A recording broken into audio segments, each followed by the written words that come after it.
And good morning, and welcome to a very, very special edition of Truth to Power. I feel like I'm back. It's like a reunion right now with one of my guests that I have on the show with me today. Bring back some fond memories. 7 years, a lot of time that this lady and I spent doing a radio show on another network. So Livonia Pearman is the only other person that's missing from this triumvirate. But today I've got two very special guests. I've got another special guest that'll be calling in, Mr. Norman Clement of Detroit Change Initiative. And we've also got Mr. All for One, Mr. Ishmael Terry, on the show with us today as well. But before we get started, the person that makes up this triumvirate here on the set today is none other than, how do I want to say it? She came and I think she wanted to make certain that I was reminded of her allegiance to a, how do we say it? The man that didn't have a name at one point because he was the artist. What was it? The artist with no name. He just had an insignia, you know. But this is one of his biggest fans, and she is wearing the color purple in homage of the legend Prince. And this is none other than one of his, I guess, disciples. She's Ishmael, you say disciple? In the army. Well, in that purple army that he forged with so many loyal people that love some Prince, Miss Janice Hazel. Janice, Ishmael, welcome to Truth to Power today. Thank you so much. Thank you. And tomorrow, of course, is his birthday, even though in his later years he did not acknowledge birthdays, but it's his birthday. And so, yes, I thought it was only fitting to wear the purple in homage to him, which I'm always wearing purple. Right? But I mean, you know, but when I look at her, Ishmael, today, and I see the purple lipstick, the purple eyeshadow, the purple, the purple top. Oh, I mean, you know, only thing that would have been missing would have been the purple fingernail polish. Didn't have time. But she didn't have time, man. so that's the only thing that probably threw that part off. But Right. it is a pleasure to have you both on Truth to Power today. Absolutely. Thank you so much. But you know, there's been so much that's been going on lately in the news. You know, and we know 47 has been really, seems like the marriage just ended between Elon Musk. and President 47. We was kind of wondering how long that marriage was going to last, but you know, I think it's kind of come and gone. Well, you cut into the EV, and you telling them now you don't have the mandate anymore. You don't have to do the electric cars anymore, and he's going back to gas and petroleum. Well, now you're cutting into his business. You're cutting into Jeff Bezos' business. You're cutting into a lot. You're talking about $60 million worth of electric. You know, there's now batteries that's going to be involved in all of these things. So what Trump is trying to say is, well, we're cutting across the board. We're not going to, and we're going to give choices to who wants a gas guzzler compared to a electric. So, and that's what's going to take place. And so now Elon he's looking at his stock dropped down to 17% because of that. So, of course, now he's upset about that, and now he's talking about helping to impeach Trump. Now, yeah, that really kind of got me. Well, we are also joined by none other than, he's a regular on the show, one of my favorite co-hosts on the show, and that is Mr. Norman Clement. Norman, welcome to Truth to Power this morning. Thank you for having me.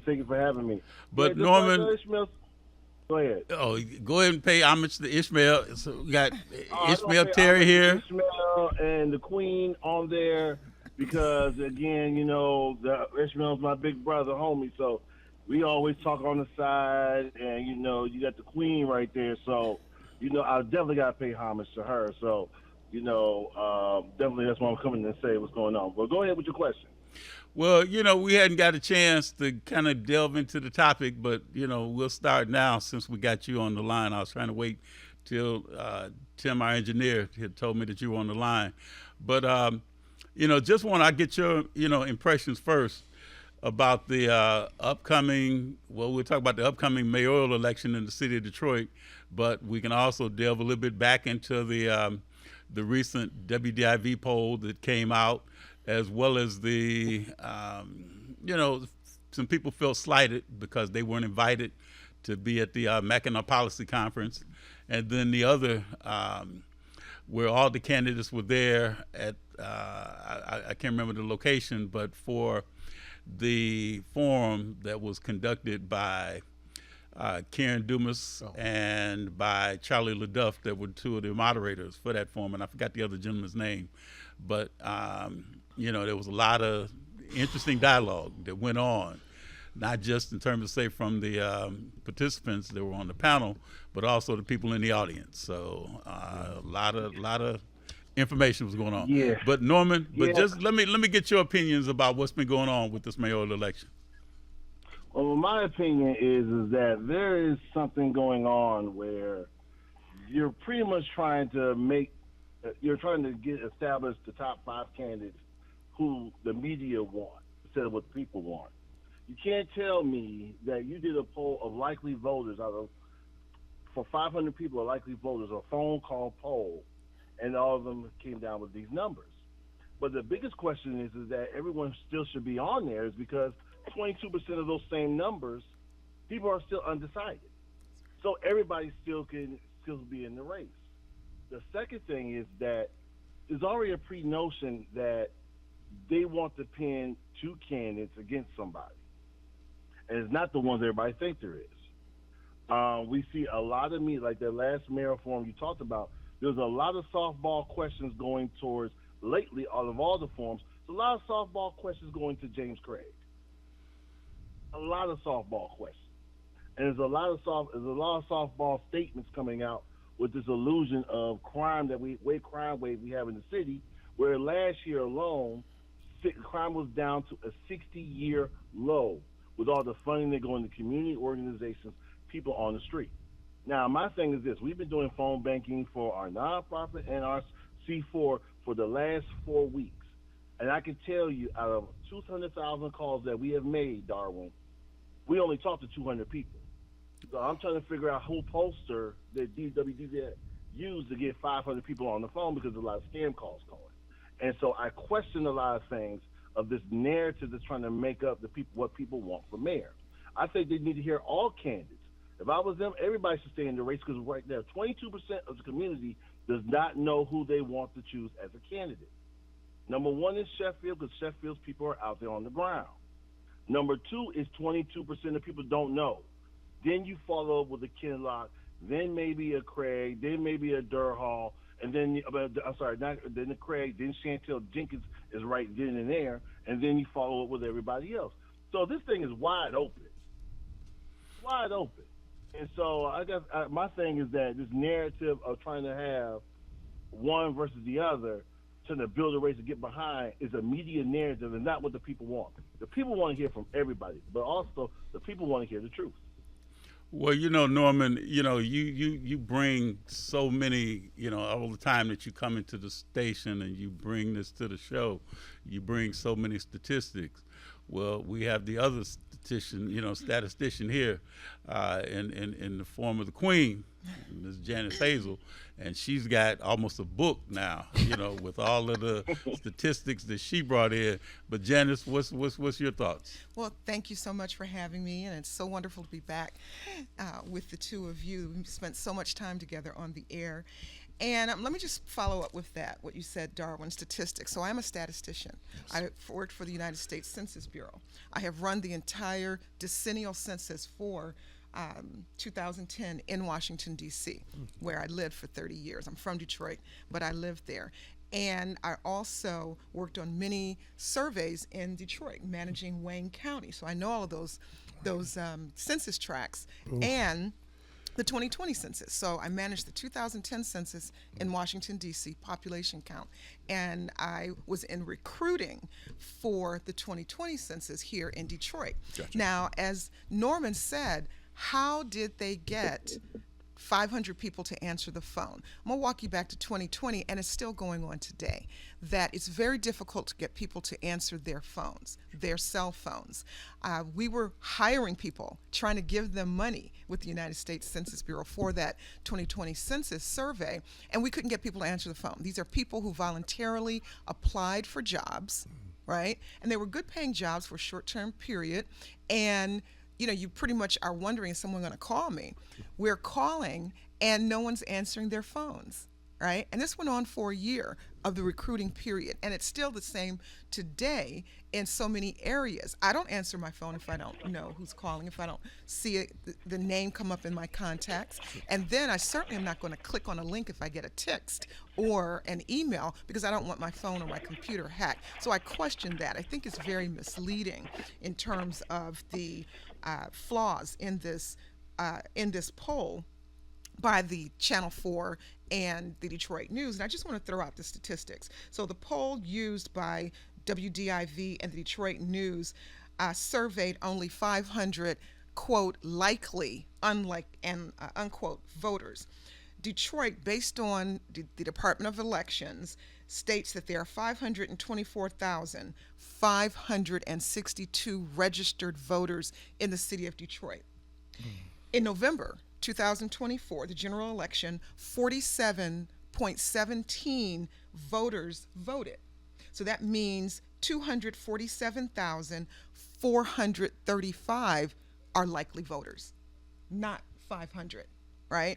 And so 500 people is just 0.2% of the likely voters. Correct. That's a sham, and it's an insult to all the voters in Detroit who should be able to hear on a very large broadcast imprint what these other 5 people have to say.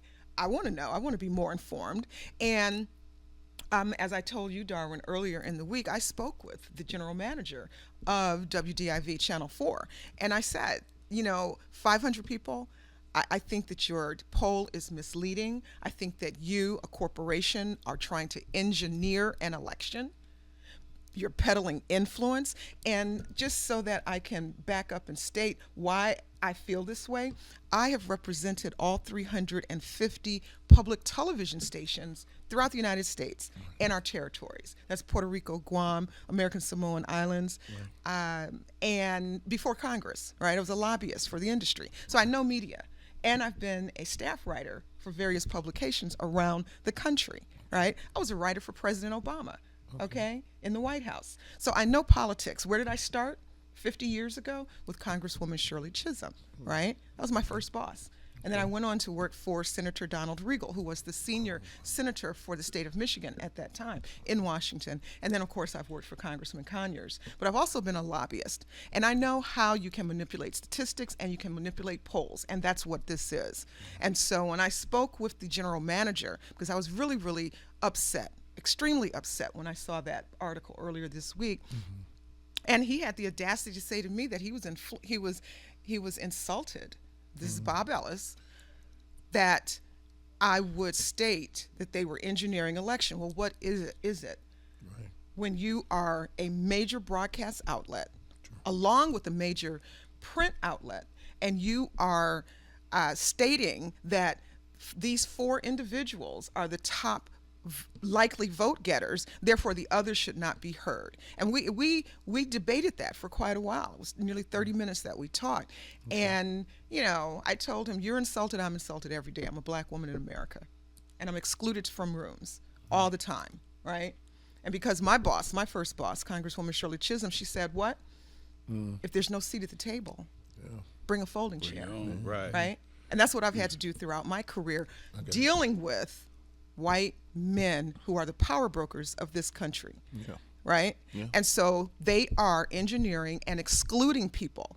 Doesn't matter who I may or may not want to vote for. It's not about Janice. It's about allowing everyone to be heard. I don't know some of these other candidates. Never met them, never heard them, and we should all be able to hear what it is they have to say before we make a decision, and not let the media dictate to us as gatekeepers as who can be seen and heard.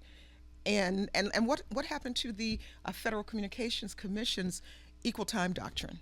What happened to that? Yeah. That kind of left a long time ago. Yeah, because You we know, had to deal with that with the other stations, I mean, Janice, that we were at, a where poll- you had to have Exactly. everybody represented. A poll of 500 people can supersede the Federal Communications Commission's equal time doctrine, where all candidates are supposed to have equal time. So either do it right or don't do it at all. That's my position. And I will say this in my closing remarks. If 4 people choose to go through on this debate, for me, that lacks integrity, because that states to me you're okay with excluding your brother and sister. And that's what they're all black candidates, are always being excluded. Right. By who?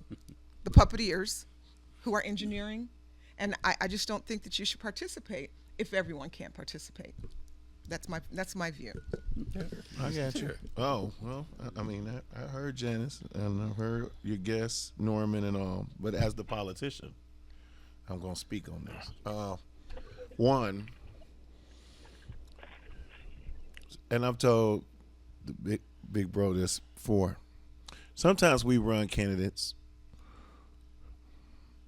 just so we can get a vacuum. And what I mean by that is I got to put people in the race to make sure that everybody's attracted to the race, right? One of the biggest things that incumbents love is when we don't have enough, right? It's quiet, right? That means that probably 22% of that population is going to go to me. All I need is about 300 to 500 to win the race, right? Depending on how large of the district, how large are the community organizations, the activists, all of that, media, whatever. So that's, I cannot be honest without telling the secret, because I'm running pretty soon. So you have the bottom list and you have the top list. Okay, the hard numbers won't come in until about 3 weeks, 4 weeks prior to the election comes in, right? That's when we'll really know who's at the top of the food chain. Right now, we have soft numbers. Most of them shows Sheffield, Kinloch, Chantel, Durhal, Craig, right? That's the soft numbers. But those are selected by Mackinac, people in my area, other organizations that want to see Detroit flourish. So you have the Detroit Downtown Authority that's involved. Invest Detroit is involved. Rainey Hamilton. I can go list on, right? Michigan Chronicle. All of us is involved in who we actually deem to see can be the one that construct $780 million that's already allocated from the last infrastructure money that came in from Biden, right? So we need to spend that last bit of money. We, even, excuse me, even at the Detroit Athletic Club, all of us are like, well, we don't want Detroit to go back to what it used to be from 2004 to 2007, 2008, where you didn't see anybody walking around, where you saw a lot of businesses leaving town, right?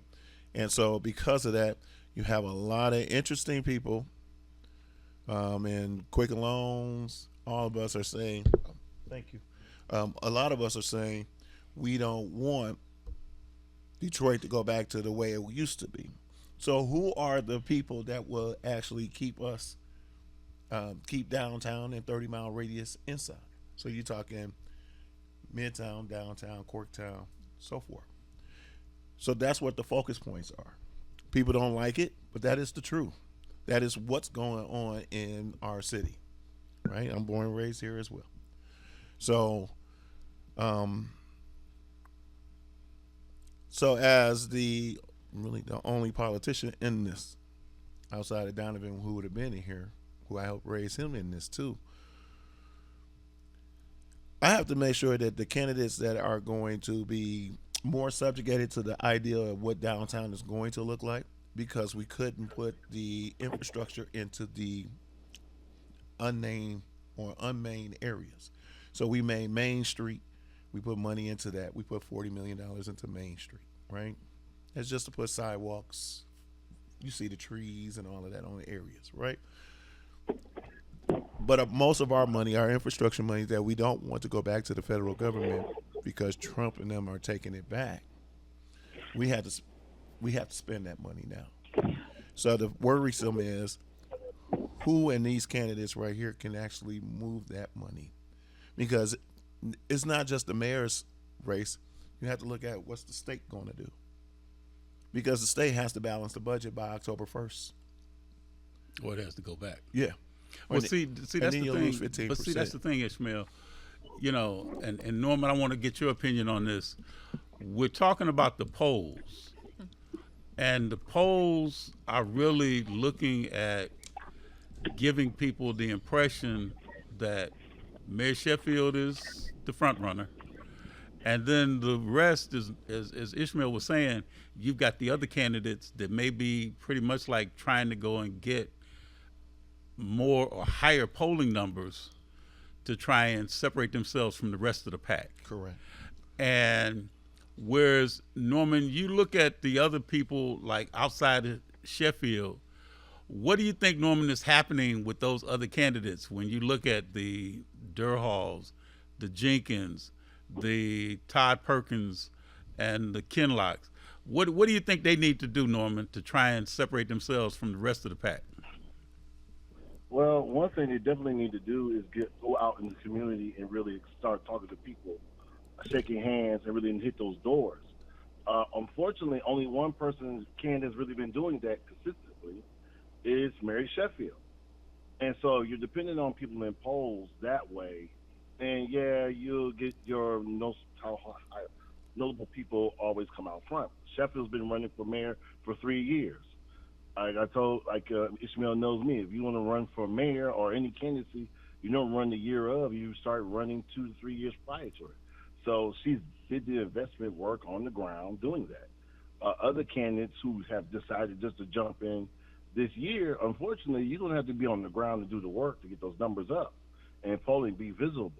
But at the same time, you cannot, as a news station, sit there and create a list of people that they think they want to see, who they think will keep downtown, because at the end of the day, you're taking out some candidates who, if they sit and get to around enough people, the people will like to support.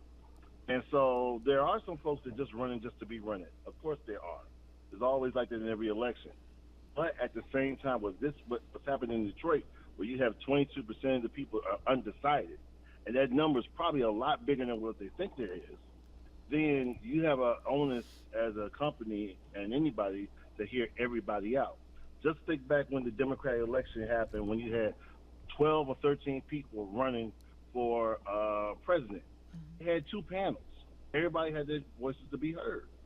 And what happens is, down the line, when you have those, everybody hear your voice, people come up and make those decisions who they want to be mayor, or who they want to be president, who they want them to represent. And sometimes people come around and say, hey, we're backing this person, and call it a day. It is what it is. But that process worked itself out. At the same time, it should not be organized or something only from the voices of few, from a news organization, just putting numbers out there, knowing that we want to hear these people because it'll be the most impactful. We think that's what the people want. This is not what the people want. And so the people want to hear everybody. So let the whole race let folks be heard, but also candidates have to do the work on the ground and get out there to hit those doors. Not by phone calls. You got to hit the doors and talk to people. And Norman, that's a real interesting, analogy. We're going to come right back. We've got to take a quick break. So when we come back, we'll be back with Janice Hazel, Ishmael Terry, Norman Clement. I'm your host, Darwin Griffin. We'll be right back, so stay tuned.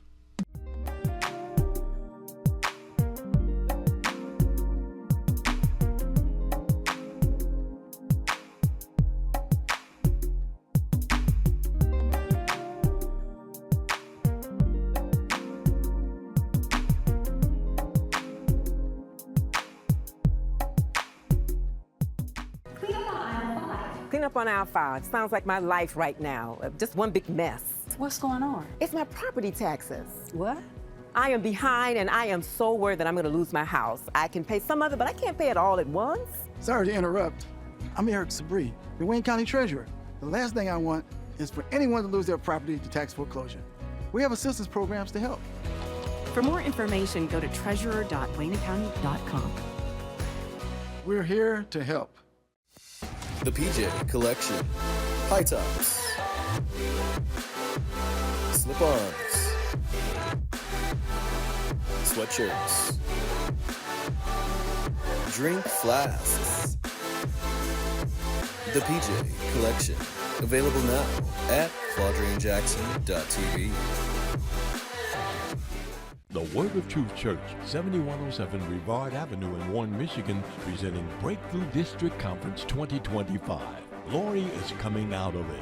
Workshop Wednesday through Friday at 6 p.m. Inspirational service Sunday afternoon, June 8th, 4 p.m. June 11th, June 13th, 7:30 p.m. nightly. Sunday, June 8th, Pastor Arthur Downs III. Wednesday, June 11th, 7:30 p.m., Administrative Assistant Alan Evans. Thursday, June 12th, 7:30 p.m., Evangelist Geraldine Simmons. Friday, June 13th, Bishop Robert E. Garner, Ph.D., District Superintendent. Also, Missionary Dorothy Glenn, Minister Rosetta Archer, musical guest, Dr. Tony Booker, Lady Kelly Johnson. For more conference information, call 1-586-486-4910. Presented by Bishop Robert E. Garner, Ph.D., and Lady Melistine Garner. Feel good about your future with tuition-free programs at Wayne County Community College District. Whether you want to be in healthcare, computer science, the culinary arts, digital media, or robotics and automation for the next generation of vehicles, WCCCD has you covered. A full range of programs to achieve your goals, fit your schedule, and give you all the support you need to be successful. All of it tuition-free. Now there's something to feel good about. Register today at wcccd.edu. All media platforms are engaged. Copy. Get ready to launch your show or product. Periscope ready. We're 5x5 ready to launch. Copy that. Trend worldwide across all major platforms. Ignition. 3, 2, 1. The world is waiting. Watkins Broadcasting. More than just TV.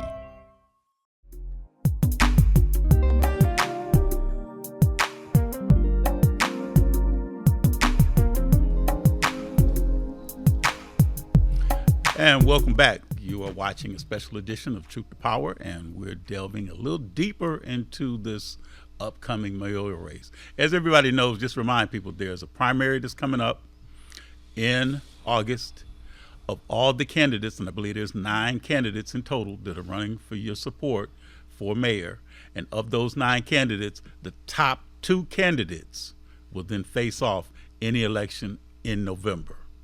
So the important part about this conversation today is that it's imperative you get out and support your candidate, because your candidate, if that person does not get the support in August, may not be on the ballot in November. So as we were talking during the break, we were talking, Norman, Ishmael, Janice, about what is the formula that you would like to see, because there was also a recent poll that came out. I think the WDIV did this poll, and they were showing the fact that Mayor Duggan was getting a very, very high approval rate by the residents of Detroit. So what one of the anchor people said was that this probably gives the candidates running an opportunity to see what has been going good in these last 3 administrations that we've had for mayor and what has not been going so good.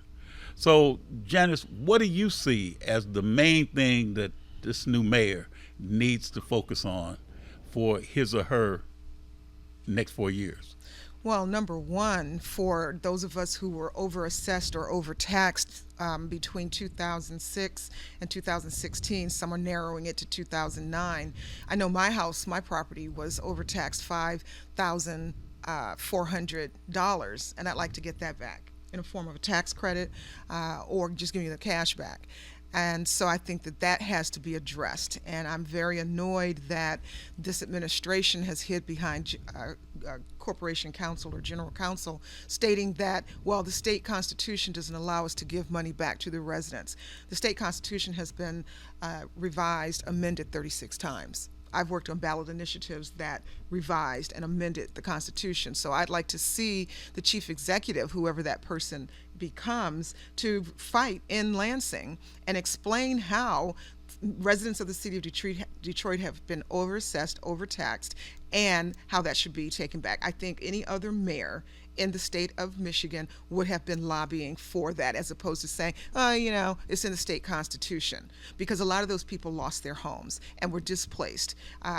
You know, that's a very destabilizing thing when you lose your home, your residence, for the homeowner, any children, anyone who was in that household. And recuperating is traumatic. So I think that's one thing that I'd like to see.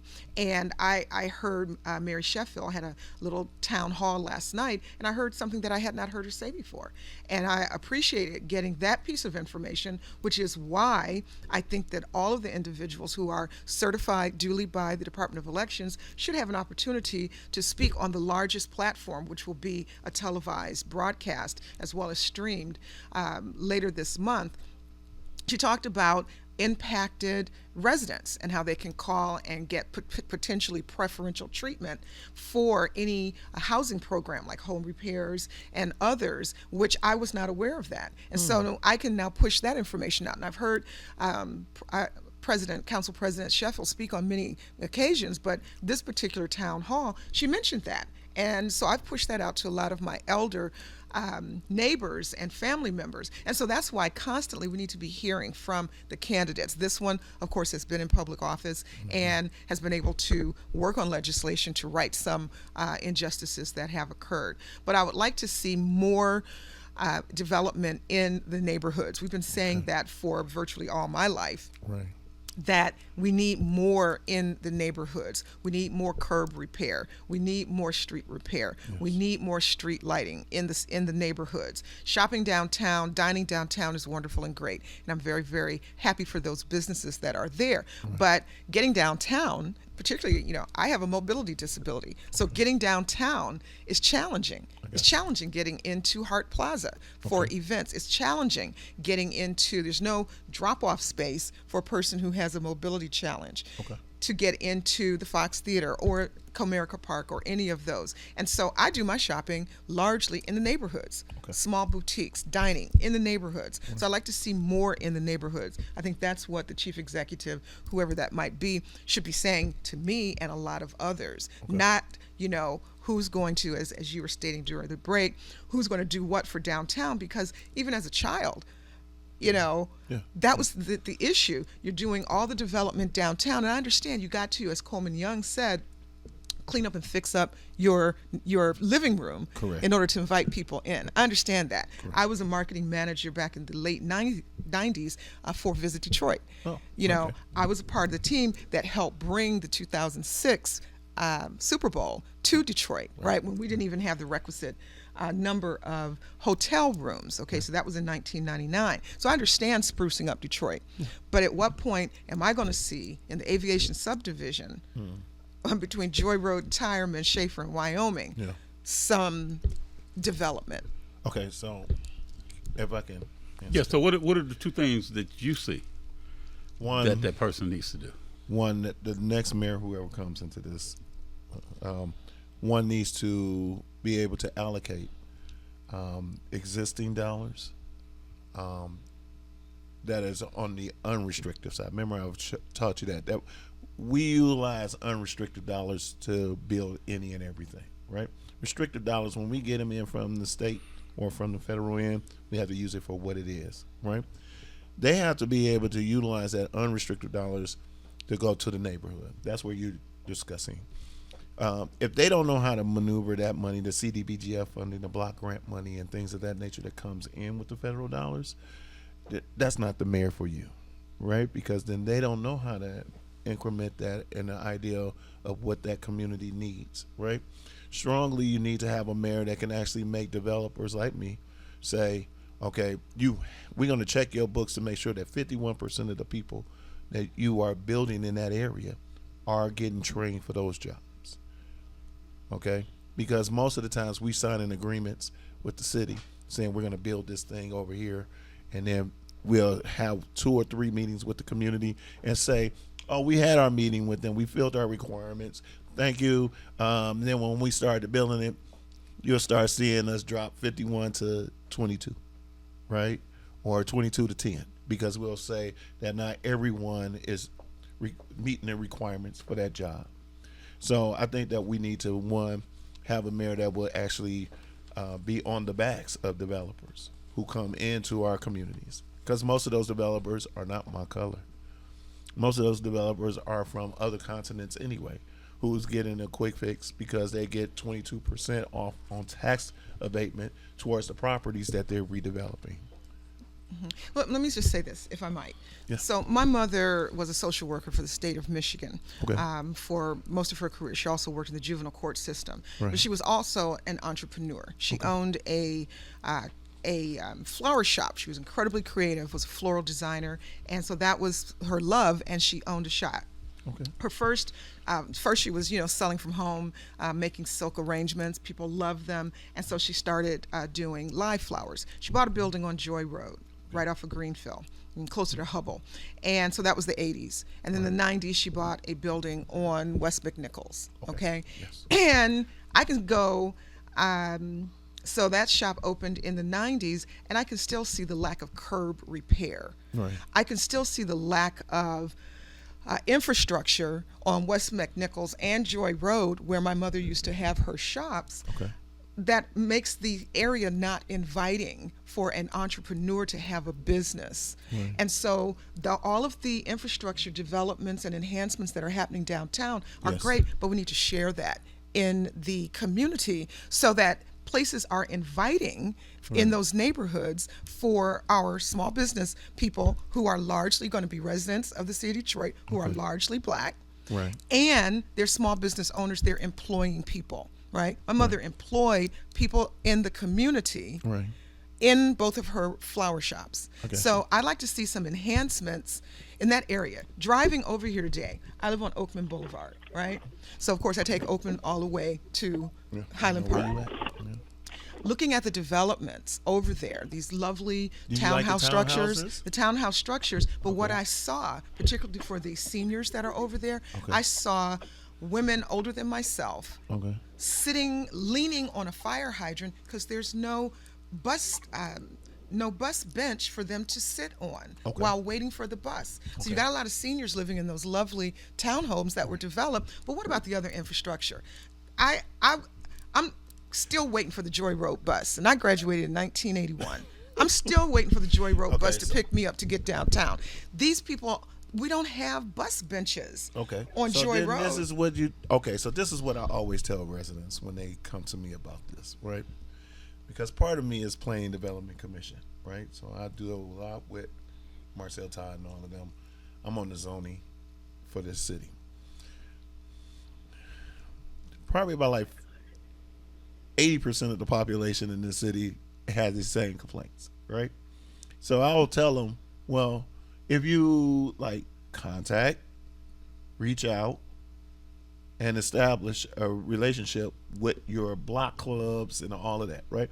Most of the time, the block club leader, the president, right, is only going to say what they want, right? You might go to your block clubs and say, hey, we need this, that, and the third. We need the sidewalks to be clean. We need a bus stop bench to be there, all of that, right? Depending on what the district or what that neighborhood is looking like before or prior to, only 20% of that is going to get looked at. And that's what's wrong. Let me say and that. that's what's wrong. I understand. I mean, But I am I'm one trying to say who that. I'm looks trying for to- the least of the I got you. Detroiters. I got you. But what I'm saying to you is, so Oakman, okay, let's go your area. Oakman, and we go to Dexter, in Linwood area, right? The smartest thing I ever did as a developer was to make sure that I picked a selective area to help push. So that means fair market housing, it means parks and recreation, it meant all of that, right? I knew that if I did my part, I was going to force the city to come in and do their part, right? Because I knew they didn't want me to be on top. Because if I'm on top, I'm talking about the neighborhood strategic funding. I'm talking about all of that money that comes into neighborhoods that they ink out. And then they place it in neighborhoods like Midtown and Corktown and downtown, right? So you know that $74.6 million of neighborhood strategic fund is supposed to go into your neighborhoods and then utilize that to build brick and mortars. It's to build parks and recs. It's to build medical clinics and things of that nature in your neighborhood. But what they do is they cipher that out, and they only give you 20% back into that neighborhood. So then by the time you look at your neighborhood, you be like, well, you just gave a description, right? Oh my God, they just built this wonderful townhouses over there. I was there when we built it, right? I was there when we built the rec and Parks and Recs, when we built the Yates Park over there by Aretha Franklin. Mm-hmm. I was there when we built Kyton Park, right there by Clinton Street and all of them, right? The purpose was I had to make sure that I had to build a coalition. Let's use your activist names. I had to build a coalition first before I can get them to build something second. I just have to reject that. But it's the truth. I have to reject that hate it. because my mother was the president of the Barton McFarland Neighborhood Association. Joseph Walker Williams, we have a rec center named after him. Yes, he was ma'am. the president before that. So I'm talking 70s, 80s, 90s. Yes, ma'am. Right? And so they lobbied and advocated for a lot, which we did get in our neighborhood. Correct. But I'm still seeing, the first part of my life, I grew up on Homer between Dexter and Petoskey. Oh. I went to Kyton Elementary School, Okay. right? Yes. And so driving over here to Highland Park today, what did I see? I see, as I said, the disparities are the same as they were in the 70s. So I'm seeing seniors sitting on fire hydrants because there are no bus benches Okay. along the corridor where there are senior buildings. Right. So why is it that planning and development hasn't thought enough to give areas of the city where there are a lot of seniors? I know my area is heavily with seniors, and we have no bus benches for them to sit and wait for the bus. But you got beautiful bus shelters and benches on Woodward Avenue for the Q line that's running rampantly back and forth. Right. Okay, so it's inequitable and it's structurally, systemically unjust I got you. that we have to lobby all the time just to get the bare minimum that other parts of the city that are serving people who oftentimes don't even live in the city, they're just Right. coming in and out for entertainment, Correct. get all of those wonderful amenities. Well, that's where so we are a strong mayor city, right? But outside of the executive, the legislative has to do their job as well. And if the executives and the legislators aren't working hand in hand with each other to get things accomplished, you may have 3 or 4 city council members that work in certain committees are doing what you're asking them to do, right? But they're handcuffed by the others, right? The other city council members, right? Because the other city council members who might be at large, or they might be in committees that don't have no work to them, right? They don't have the say so to make the executive do what's needed to be done. So now you have city council members who have the lacklusters that don't want to achieve the goals of seeing things done or partially done, just so enough so people can say, hey, you've been in this for like 20 years, 14 years. When I ride in my neighborhood, it still seemed the same way. It seemed the same. But when your executive and your legislators are not working hand in hand with each other, it's easy to fall between the cracks. You need a mayor that's strong enough to make sure that your legislators are on the same accord. And then they must represent you. Too many times, 22% to 17, to 42% of the population here in the city of Detroit come out to do anything. That's voting, that's activists, that's coming out and talking to people like me and telling them what they got problems with, right? The rest of you be at the house. The rest of y'all be at home. Well, Hold on, Janice. Let me say this. I reject that. Hold on. The Let me say this voter to you. has to I'm not saying the always voter. lobby for what their tax I'm not dollars should saying be what doing. the voters only. I am saying the people in itself. Because what's happening now is this. I can do anything and everything in here. And most of the time when I'm walking into the neighborhoods, first of all, they're astonished to see a black man wearing a suit on in the community like Dexter and Linwood. I don't think that's true. Not where I live. I'm just saying what I've seen with my own 2 eyes and heard with my own ears. Most of the times when I'm talking to the people, they like, well, I don't care about all of this stuff anyway. As long as I can pay my bills and the people don't mess with me, I don't mess with them. And I say, well, why would you want to live in this kind of environment? Don't you want some things to change? And then they be like, yeah, but I know things ain't going to change because there ain't enough people like you walking around here doing what you're supposed to be doing. Okay, well, you have the narrative to change that. You can't be committed to something that is not there if it's not there. If you want it there, be committed to it and come to it and do something. I think that's a about it. heavy lift to have to place on some people who are really just trying to survive, that they now also have to know the advocacy playbook. I think everyone should be an advocate for themselves, but not everyone has those tools. And so that's why our elected officials are supposed to be looking out for us. I understand. And So, that's I where mean, we're supposed to both play a role in. Right? Let's look at the transit issue. And Okay. that's where I want to hear from all of the people who are running for the mayor, for our next mayor. Where do they stand on transit? Have they actually ridden a Detroit city bus Most to of them really know what that experience is like, to leave their home, wherever they live in the city, Right. and have to connect on probably 2 buses to get downtown to the Coleman A. Young Center? I'd like to be able to hear candidates say, I've ridden the bus for a month to various places that they need to go, doctor's visits, pick up children, Right.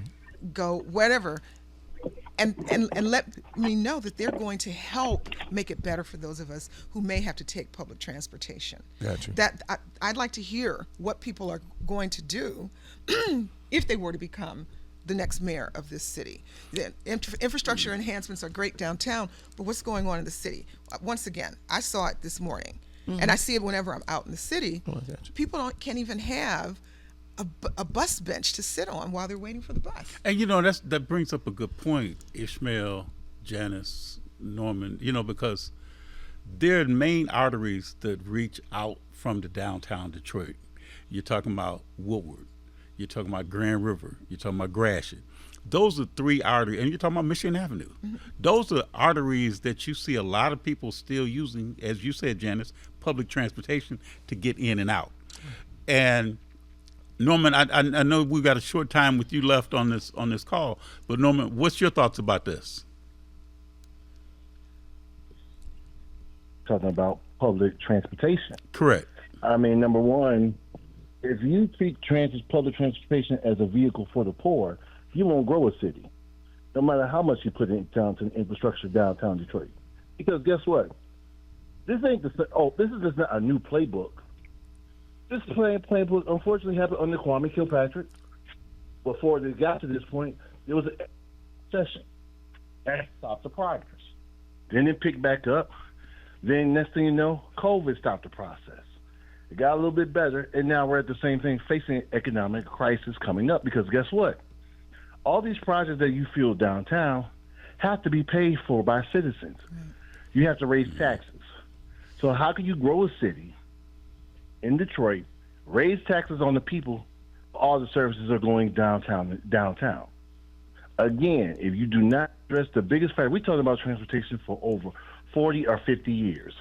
And other cities have passed us by, like Nashville, Tampa, have all addressed one thing. They grow their city by enforcing and treating their transportation as people going to work every day, not a vehicle for the poor. Right, exactly. And let me just say, go ahead, Jen. Go ahead. Let me say this, because I've lived outside of Detroit and out of Michigan. For 30 years, I lived in Washington, D.C., which has a subway system. They call it the Metro. I've lived in Paris, has a subway system. They call it the Metro.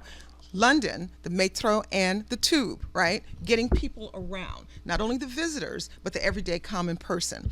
And in Washington, D.C., there's also a bus system. So you can get wherever you want to go. Coming back home to Detroit, I want to know why you cannot map a route unlike the Washington Metropolitan Area Transit Authority, WMATA, in D.C., you can say, I want to leave my house, which is on Capitol Hill, and get to Nassau, which is where I had a client, okay, in Maryland.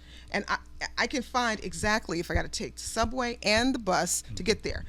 Coming back to Detroit, I really don't know how to do that. It's not really accessible on their website. And if you don't have a paper timeline, bus schedule, how do you even get around? And so let's talk about growing the city of Detroit, growing the state of Michigan. Okay. I'm listening to people who never lived outside the city of Detroit or the state of Michigan. What attracts you? Now, I came back home because I kept my parents' house. So I got a house here, have no mortgage. I still owe $300,000 on my house in Washington. No brainer for me. I came back home. Correct. Right? I have family here. I had no family there. But what is it? And most of my friends in Detroit and relatives, as well as those in D.C., wanted to know, why on earth would you move back to Detroit? Transportation. As I get older, you know, I might want to take the bus just to get downtown. True. And it's not there. Okay. Now, I was in those rooms in the 80s when I worked for Senator Regal, and the big three was there. Roger Smith, General Motors, the Fords, as well as Chrysler's, Lee Iacocca, right? And they're one of the reasons why we don't have a mass transit system that can get us east, west, and north-south into downtown Detroit, because they thought it was going to encroach on the automotive industry. But that's a fallacy. You need that transit to move people around to jobs, and then people are still going to have their cars because they want to move around independently. But transit is a huge issue. I want to know where these candidates are and what they're going to do to make transit more equitable and easier for people to get around so they can get jobs in the city as well as outside the city, which is where so many jobs have moved. So, I mean, getting back to the candidates, I want to know their plans for that element of our survival. So let's listen before you say something, Ishmael. That is something that I believe has been going on for years when we talk about transportation. They came up with the people mover. How did that work for everybody? Darwin? Yes. Hello? Yeah, so but the thing about this is they have not came up with the plan because the people who were trying to plan for transportation did not have an investment in Detroit because they never knew. They did not care. So understand this, when you do an infrastructure plan for transportation in Detroit, number one, you're thinking people going to work. Number one, that's the number one thing you're thinking about. And so that means you're putting a line of access, easy access, speed passes on every major artery in the city of Detroit. That means you're investing into your stations, not having one big station here off of 8 Mile, but having several around the city of Detroit. Information hubs, which I heard about they're trying to do, but we'll see when we'll see. Then, but it also does that is understanding that when people are taking the bus going to work from downtown Detroit to their work environment, you're not discrediting that person because he rides a bus. You're not giving them a job because he doesn't have transportation, we can't give him a job. No, you're investing in that to making sure that that person gets to work on time. Right. And so that's the issue with Detroit. Because anywhere else in the world you go to, I've been to D.C., lived in D.C., I lived in Tampa, I lived all over the places. Understand, when people get on the bus, everybody gets on the bus. And they go to work on time. Right. And so you have to address that. And also, too, the economic infrastructure development team who's in Detroit has to believe and live and love Detroit. A lot of those guys that came to Detroit, the economic development guys, they don't love Detroit because the infrastructure and the stuff they put their money behind was not Detroit. They didn't listen to the people. Yeah, and that's there's a combination of a lot of things that, again, unfortunately, some of these candidates have not been asked or got the opportunity to ask, or some candidates have those great platforms when they talk about it, but they're not getting asked by the bigger stations because no one's finding out what they're talking about. That's a good point, Norman. And we got to take another break. I know this time is going by so fast, it seems today. But just one thing, too, I just want to let everybody know. If you'd like to see the show today, you can see it by clicking on 313watkins.com. Again, that's 313watkins.com. And we'll be right back. Janice Hazel, Norman Clement, and with Ishmael Terry. We'll be right back.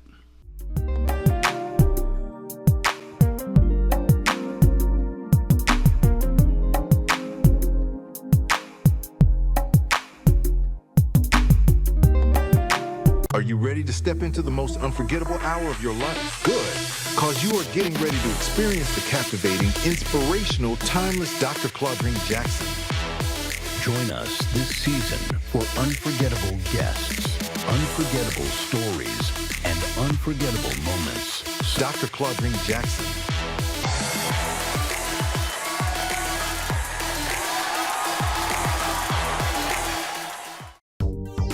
Have you ever wanted your own TV show? Have you dreamed of showcasing your talent for the world to see? Well, now you can. Have your own TV show. You can have your own 30-minute show. Not only will you be seen in the Detroit area, but you can be viewed worldwide. Be seen on WHPR Detroit Live, Comcast Cable Channel 91, on the web at TV33WHPR.com, with the TV33 app, on Roku, Google TV, Apple TV, and on Amazon Fire TV. Act now. Time slots are limited. Sign up today and get a free replay with the purchase of your time slot. For more information, call 313-868-6612. Visit our studios and receive a free TV interview to promote your business, church, or organization by appointment only. Justice for Mario Willis.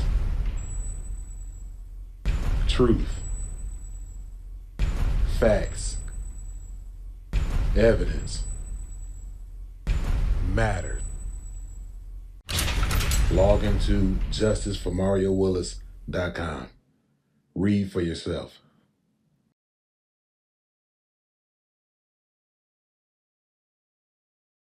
Muscles, joints, or feet tired, achy, or distressed? Tried everything? Ringmaster Rubbing Oil is a vintage topical pain reliever, trusted for over 70 years, with a rich formula for the treatment of stubborn aches and pains. Packaged in a glass bottle for purity, our liquid can also be used in warm water for foot soaks and compresses. A little goes a long way. Try our time-tested formula, available in several sizes. Make a donation to WHPR TV and receive 2 2-ounce bottles of Ringmaster Rubbing Oil for $25. Call 313-868-6612. All media platforms are engaged. Copy. Get ready to launch your show or product. Periscope ready. We're 5x5 ready to launch. Copy that. Trend worldwide across all major platforms. Ignition. 3, 2, 1. The world is waiting. Watkins Broadcasting. More than just TV. WGPR Detroit HD2. You're watching WHPS, Highland Park, Detroit.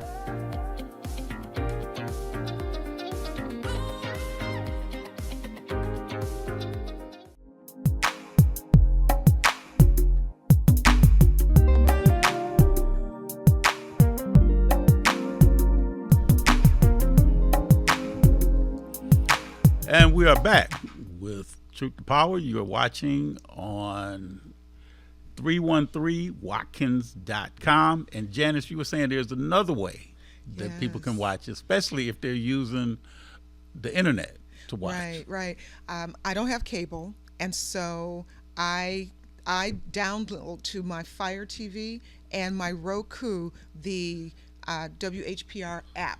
So you just add that to your apps, just like Prime, Amazon Prime, or YouTube. You download it, and then you can get a much stronger signal to watch WHPR, and it's wonderful. I can get it, but I have rabbit ears. I still have rabbit ears on my TVs. Yeah, that brings back memories right there.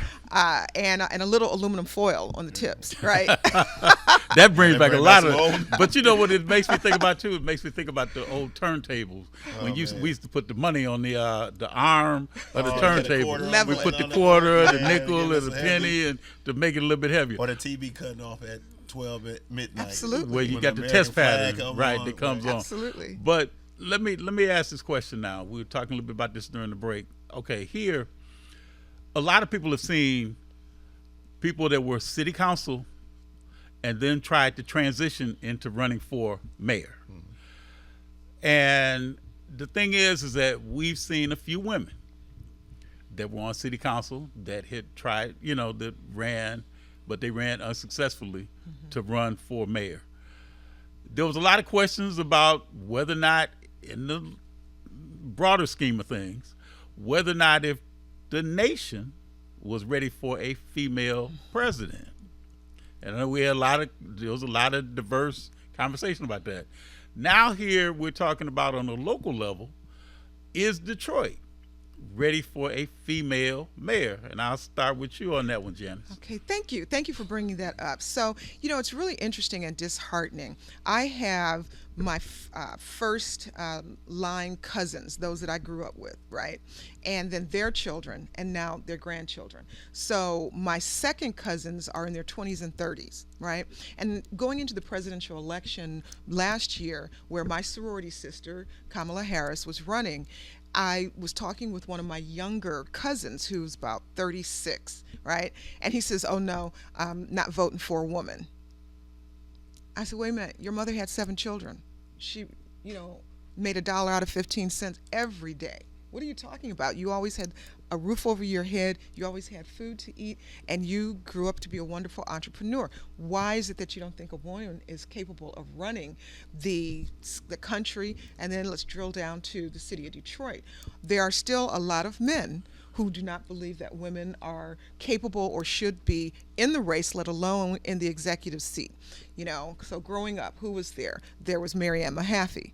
There was Irma Henderson on the city council, staunch, stalwart advocates for the city of Detroit. For that was my youth. And then we had Reverend Dr. Joanne Watson on the city council, staunch advocate for the city of Detroit. We had Sharon McPhail, who was a staunch advocate, who's a prosecutor, who's a legal whiz, and the city of Detroit, its voters, both men and women, were not ready for a woman. On the national level, let's go back to 2016, the country wasn't ready for a woman, meaning Hillary Clinton, to run. And Hillary Clinton, I remember seeing her when I was a child on the Watergate hearings, sitting at the panel, as one of the congressional staffers during the Watergate hearings. So she's been around and involved, as well as being the first lady right next to her husband, the president. But people did not vote for women in that race. And then let's go back a little further. Let's go back to somebody that you know absolutely. very well, Shirley Chisholm. Shirley Chisholm.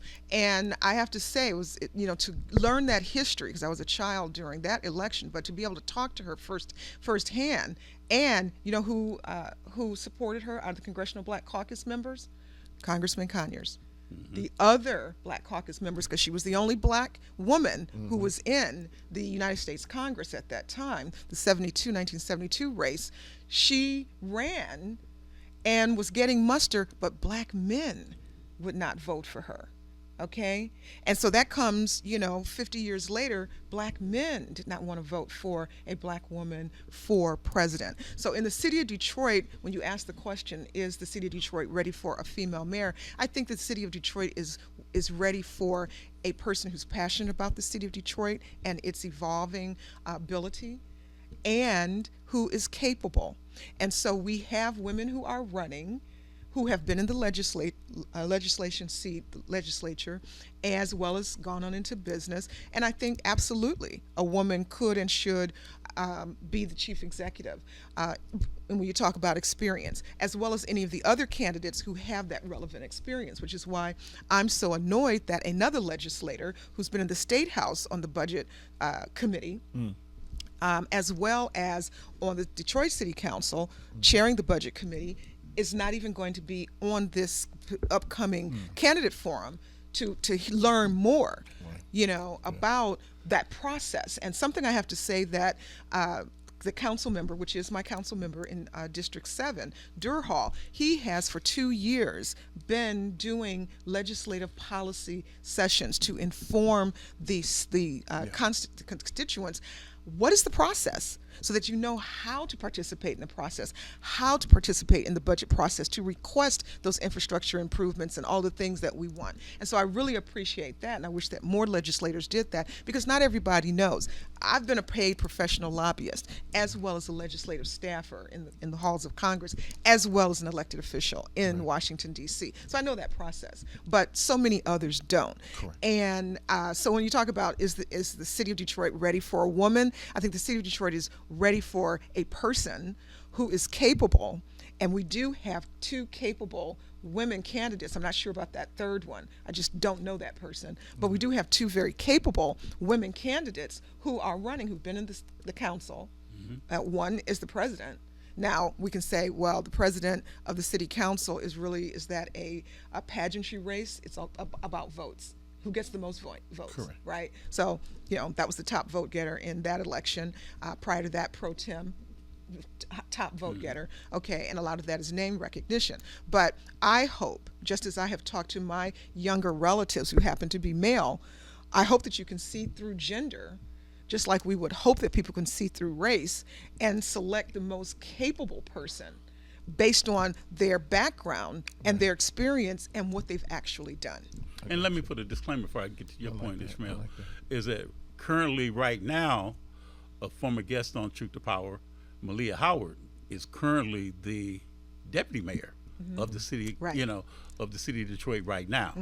So, if anything was to happen where, with Mayor Duggan, then Malia Howard would step into that role. Ishmael? So, I've been in this for 34 years in politics now. Worked everywhere from the White House with My Brother's Keeper, with President Obama, to Michelle Obama Let's Move program and all of that stuff, right? Along with John Conyers and Keith, Damon Keith and all.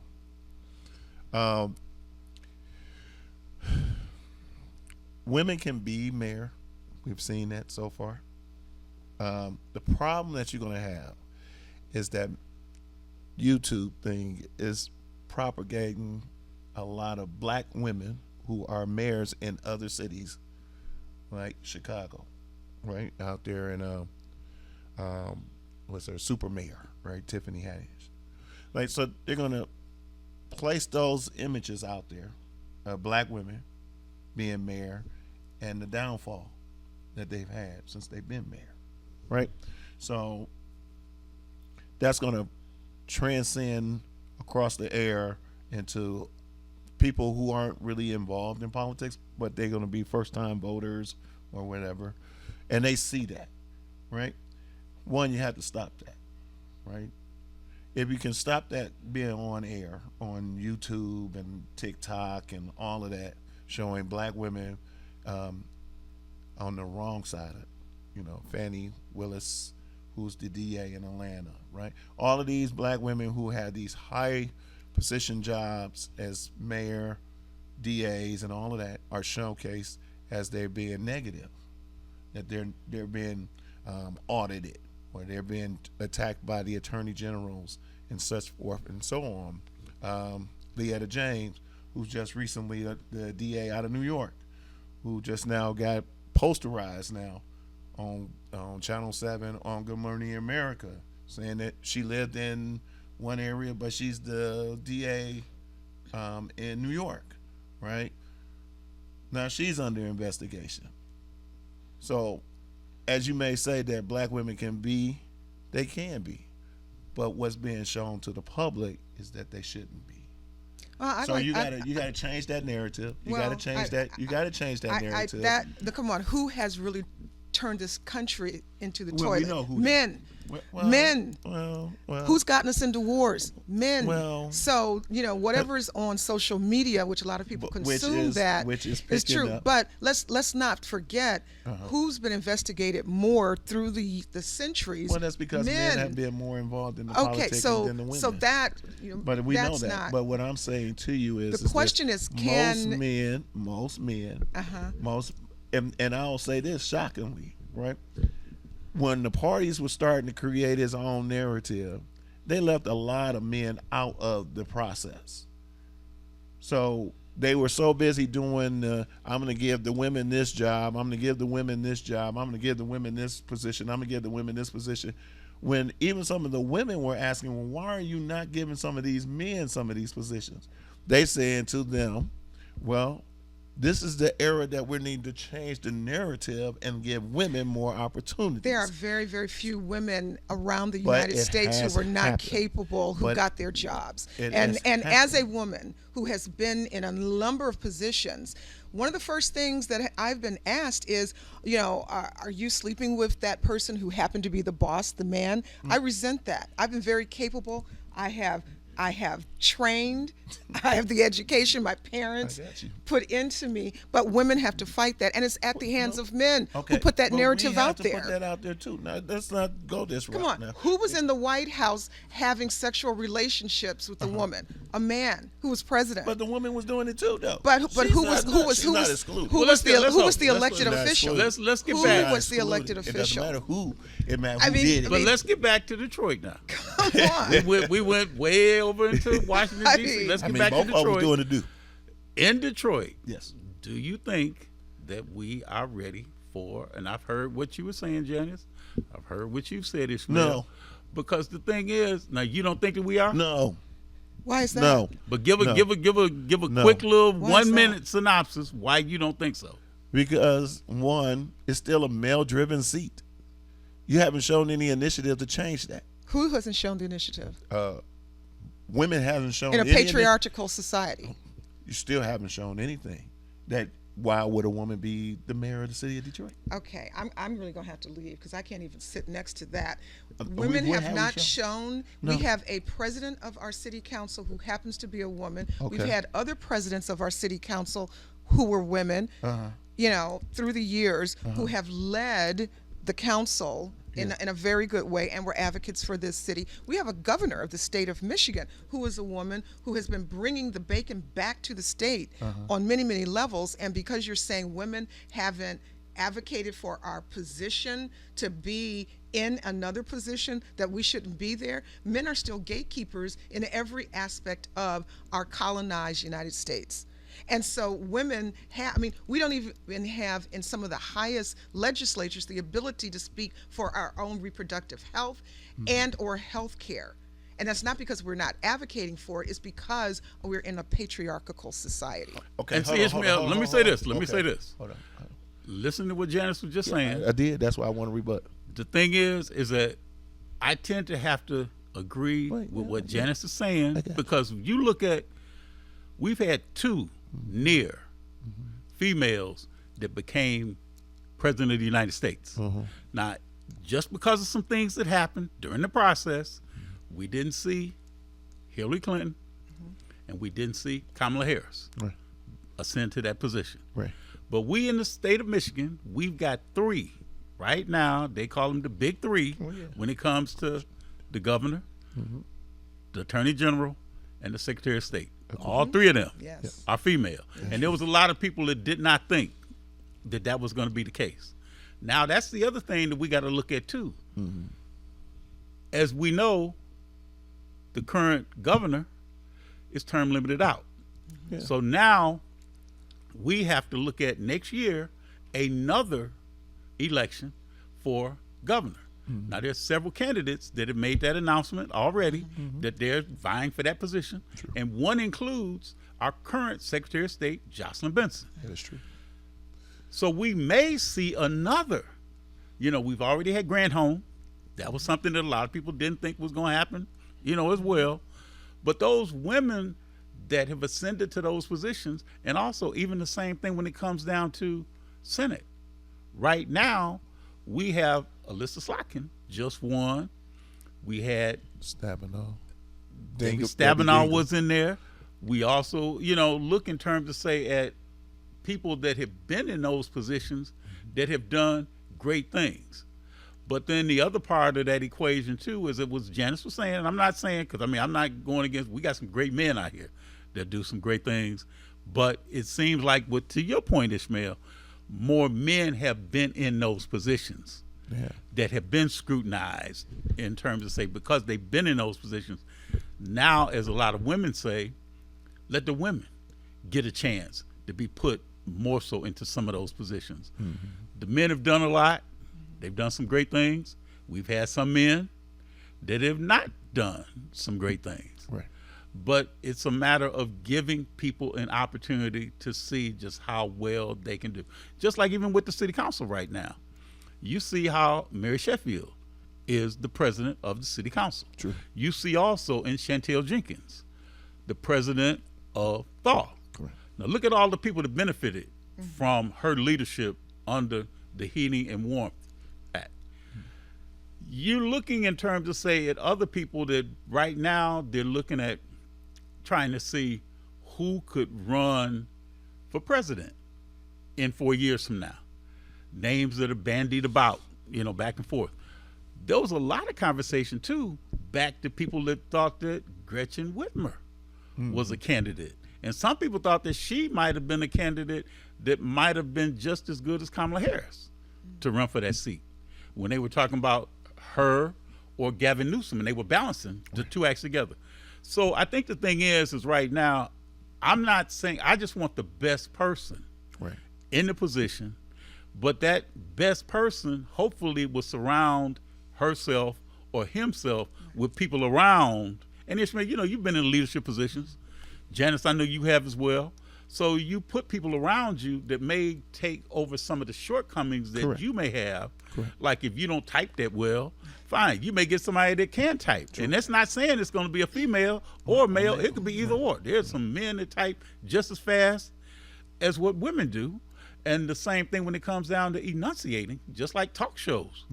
You got right now, look at the talk shows right now on TV. We used to have the Geraldo Rivera's. We had the Donahues. Look at the talk shows now. Yeah, it's a lot of women talk shows. A lot of women. View. So, you know, the late night now is still waiting to get a female, you know. But the point is just that, and then you look at a lot of even the entertainers that are out here now.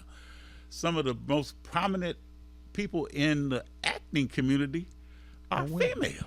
And let me make this perfectly clear. And I'm getting off my soapbox when it comes to that part too. Let me make this perfectly clear.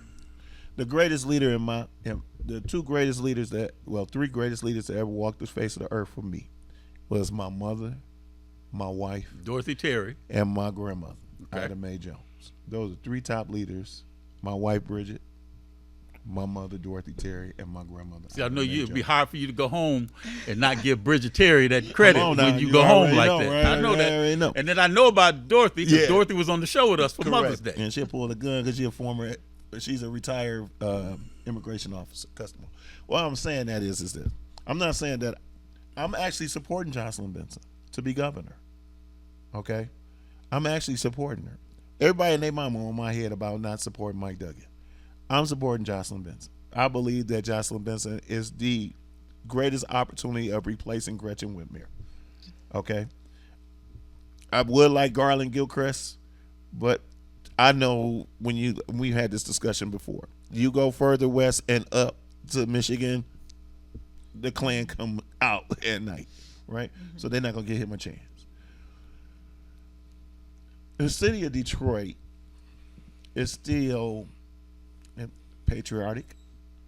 It's still, the ideology of Detroit is still Coleman Young, all of those things, right? Dennis Archer, right? That mindset is still there, right? You have to have a different vision, a different identity, a different theology when you're a woman coming into this seat. You have to showcase that, saying that, yes, we garnish the past, but I am the future.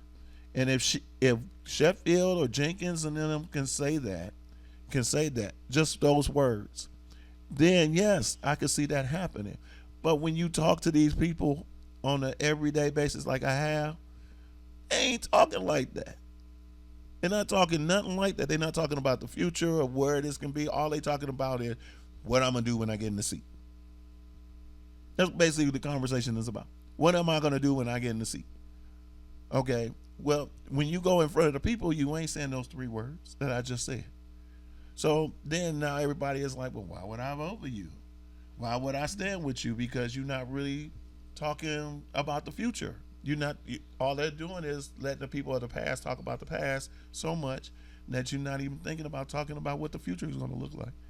So by the time they get to you, you're going to be like, well, like, Janice said, well, they every once in a while, Durham will do this in District 7. We're both in District 7. I'm over there in that Plymouth area. Okay. So, trust me, I'm homegrown in District 7. Okay, so I know. But my thing is, you don't have enough bodies to talk about what the future is going to hold if everybody's talking about what they're going to look like in the seat. Talk about what the future is going to look like about apartment. Now I learned that you need a bus stop. We need them all through that area. Okay. Those are the arteries that I frequent. I understand, but right? see, this so is I what don't I'm see saying. I don't see benches. Right, but this is what I'm saying. So learning that, of course, I'm gonna be making a call when I leave here and be like, hey, why are we not doing that over there? They're gonna say, Ishmael, well, you know, the budget. I don't care about the budget. Put at least one over there. And let's look at that. Let's look at the statistics. Look at the demographics of our neighborhoods, and where are our seniors? Aviation subdivision, mostly seniors. Yeah, okay. Teola Broughton is still head over there at Barton McFarland. Right. Theo Broughton? Yeah. Right. Okay. And so when you look at the demographics of just my neighborhood, and that's replicated throughout the city of Detroit, you've got these seniors. And in those areas where there have been developments of new senior housing developments, okay, so a lot of seniors are no longer driving. Correct. Or they can't afford to drive because auto insurance is so high, so they're using public transportation. And so again, as in terms of issues that are relevant to all of us in Detroit, transit is one of the biggest ones. And my heart, I wanted to stop and ask this woman who was leaning on a fire hydrant, older woman, that's just serious. to be able to wait for the bus. I mean, that's not equitable. And so I want to know where these candidates going to do, and they really should not from that platform. That's a very grass top perspective to say that, well, people have to call and say and advocate for those infrastructure improvements, but they should be the same throughout the city. You know, you can go to 7 Mile, 8 Mile, down the arteries of Schaefer, Greenfield, Evergreen, you don't see seat benches for people to wait. And these people are trying to get to doctor's appointments and or work or pick up children, whatever that might be. I mean, that's a basic thing that our city should be providing. And we should be holding our elected officials accountable for not having just some basic things for people to be able to survive, let alone thrive in their neighborhoods to get to work. So this work by, I'm gonna say this real quick. I'm gonna just say this real quick. This work by numbers, right? So I've said this to you before on your show. So if 70% of the population is telling me they want seats, right? 30% is saying, I want skateboards. I'm just throwing that out there, right? I want skateboarding out there, and then there's 5%, 10%, 5 to 10% here, and saying I like it the way it is. Most of us politicians are not going to pay attention that much to these people. There's 5 to 10%. We just not. And that's wrong. I understand. That's really wrong. I mean, why aren't you looking at the demographics and the statistics of giving you the skinny. Who lives where? Okay, we got to take a break. So hold that thought. We'll be right back. Janice Hazel, Ishmael Terry. I'm your host, Darwin Griffin. We'll be right back with the special edition of Truth to Power.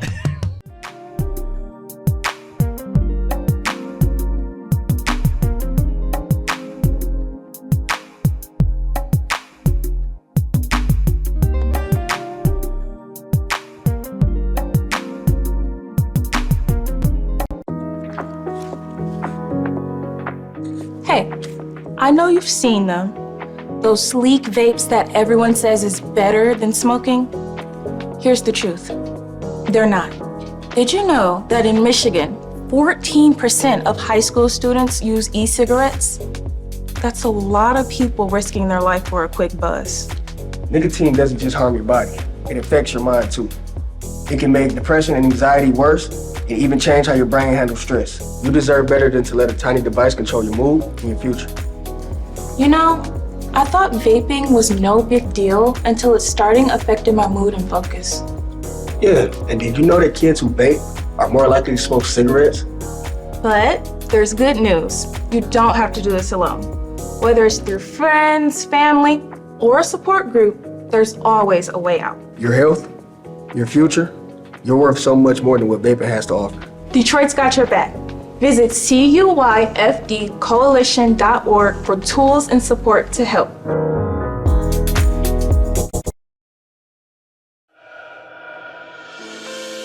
Watkins Broadcasting is going worldwide. Now you can watch Detroit's own WHPR on your TV from anywhere in the world. No matter where you are, you can stay in the know with WHPR TV and Roku. You can get your easy-to-install Roku box from wherever you shop for your entertainment gear. Once your Roku box is connected to your TV and internet, go to the channel store on the home menu of the Roku box. Enter WHPR TV in the search engine and add it to your channels. That's it. That's all you need to get the best in entertainment, news, and talk, no matter where you are. Roku brings all of your favorites to your TV. Netflix, Hulu Plus, Crackle, HBO Go, and now WHPR TV, Detroit Live.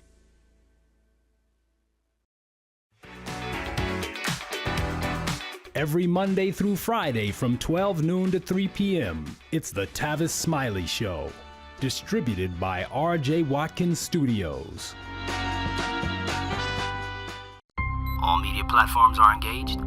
Copy. Get ready to launch your show or product. Periscope ready. We're 5x5 ready to launch. Copy that. Trend worldwide across all major platforms. Ignition. 3, 2, 1. The world is waiting. Watkins Broadcasting. More than just TV. Feel good about your future with tuition-free programs at Wayne County Community College District. Whether you want to be in healthcare, computer science, the culinary arts, digital media, or robotics and automation for the next generation of vehicles, WCCCD has you covered.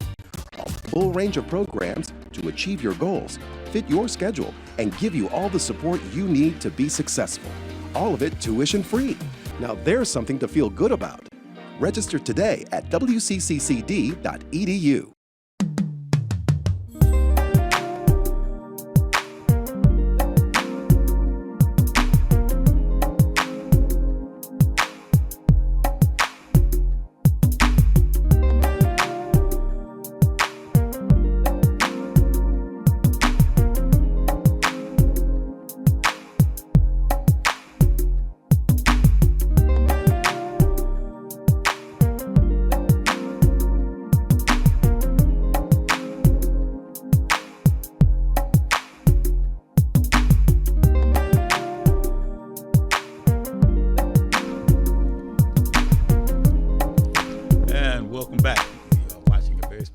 Of Truth to Power. I'm your host, Darwin Griffin, and we are joined by the Queen, Ms. Janice Hazel.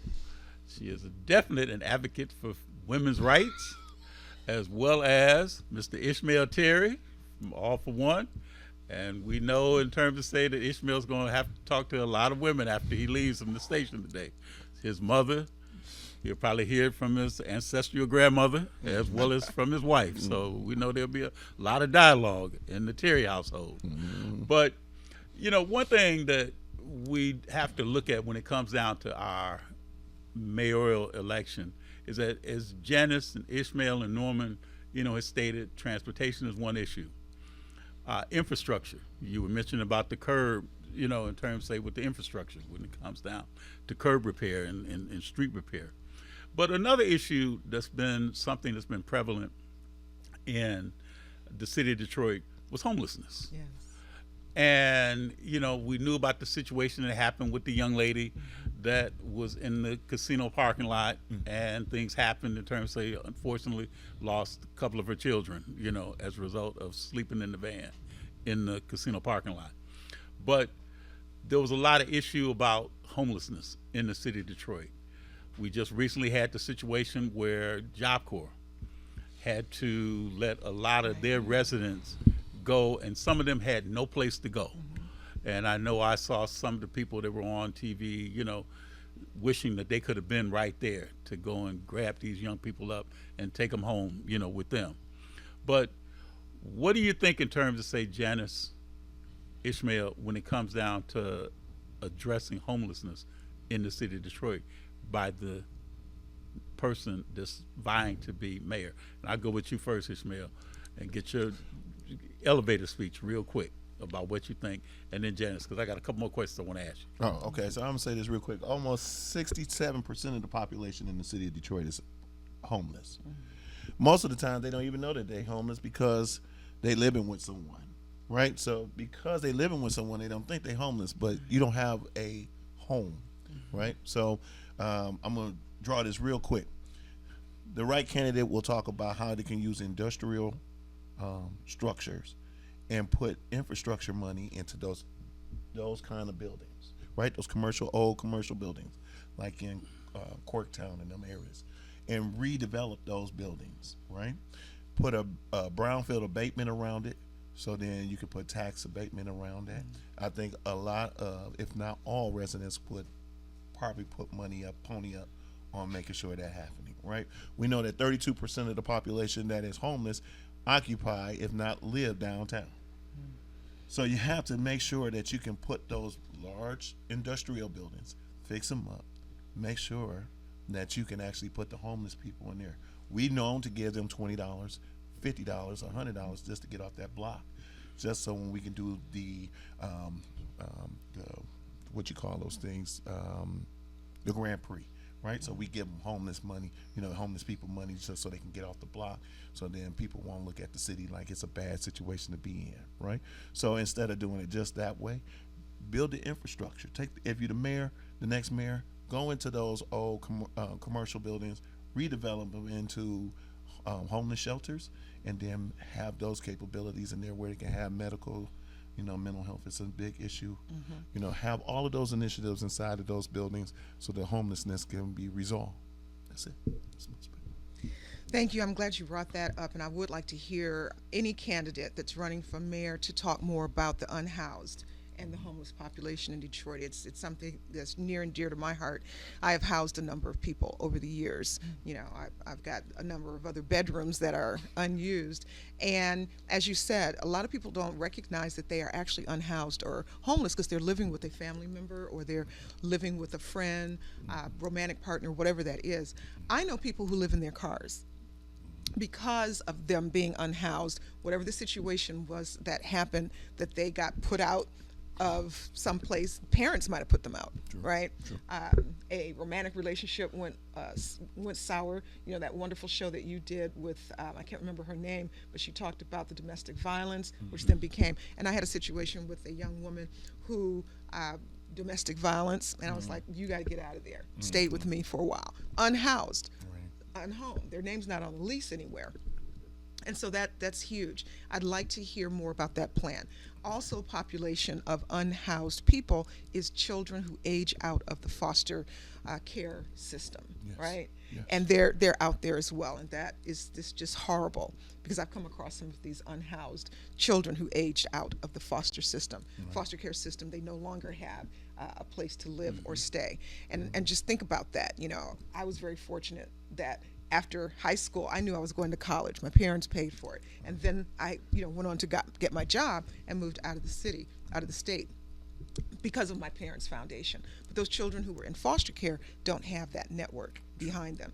So we have to look at it. And there's something that the Cass Community Foundation has done that I absolutely adore is the tiny houses. And I really think that we should look more at tiny house communities, getting the residential zoning requirements amended so that we can have more tiny house communities for people who are coming out of whatever it is, addiction, trying to live independently, aging out of a foster care system, domestic violence, or just being working poor, that they can. Just as the young woman who unfortunately lost 2 of her children living in her car. 3 generations of people were living in that van. Right. The grandmother, the mother, and the children, right? Working poor, who can't afford it, and perhaps pride sometimes doesn't allow them to reach out for certain services or to live with a relative or a friend, and they find themselves in their car, right? And so I'd like to hear more about what the plans are. Now, most communities will say, I don't want homeless shelter in my community. I don't want it next door to me. My mother was against COTS back in the 80s, going on Wyoming, because a lot of times people who don't have investment in the community, meaning being a homeowner, do not take care of a property. But we've got to do something to house people who are out there. And I'd like to hear the plans of those candidates to address this issue of the unhoused. And I don't know if it's housing vouchers. I don't know what it is. It's definitely more housing stock needs to be built that is truly affordable for the working poor, so that they can be housed and their families can be housed, all the time. Yeah, because you also talk about changing the language in the state. We do have that problem right now going on where we need to change the language in the state to for people who are squatting. Because they are homeless, right? And we're trying to change the language on renter laws and things of that nature, so that we can get that under control as well. Because we're seeing a large number of that increasing by 12%. So we're on top of that. Well, let me get your quick takes, because I know this is the last 15 minutes of the show. But let me get your quick take in terms of say about. So, Janice, I'll just ask you real quick. What are the top 3 things that you want to see the future mayor, to do? Well, number one, I'd like to see, top of that list is getting that money back into the hands and pockets of those people who are overassessed. I'm one of them, between 2006 and 2016. And the predatory assessment of taxes on properties that are valued under $50,000 are still being taxed at a higher rate. So I'd like to see the tax code revised, and I'd like to see money back into people's, could be a tax credit, in their pockets. I'd like to see more infrastructure improvements into the neighborhoods. I'd like to see a plan for that, because thriving neighborhoods and small businesses is what powers this city. It's not just Comerica Park. It's not just Ford Field. It's not just LSA. It's the neighborhoods, right? And those have to be viable and walkable. We need to have walkable main streets. Okay. Right? So I'd like to see some more done there. And I guess third, I would like to see more, you touched on homelessness as well as nutrition programs, I think go hand in hand. I'd like to see more in the way of how we treat our elders and our working poor. So I want to see some framework around how our working poor and our elders who are aging and not taken care of in terms of nutrition. I need to see some programs for them.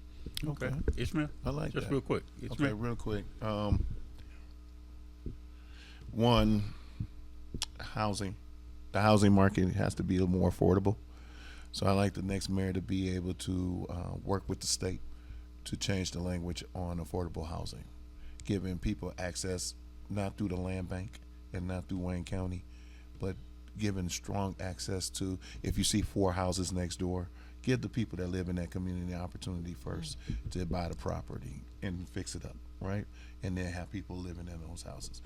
Better property building, less property taxes, because you have now an economy coming through that house, right? Because we know money comes up from the housing, right? Because you're talking generational wealth. 2,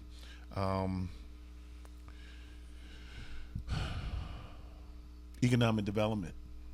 What did that really mean? The next mayor has to really be strong in finances, understand how the chief financial officer in the city is obligated to fix the whole city, utilizing a holistic approach instead of just a narrowing scope, right? That's not just focused 30 miles inward to downtown, but focus on the outer scales, right? And not be afraid to tap into that resource. That's 2. Number 3, crime. Get better, get stronger, and give opportunities for people to make them deputies in the neighborhood, right? Or be creative, right? Safety patrols that used to be in the city, go back to that, right? Give more eyes and ears.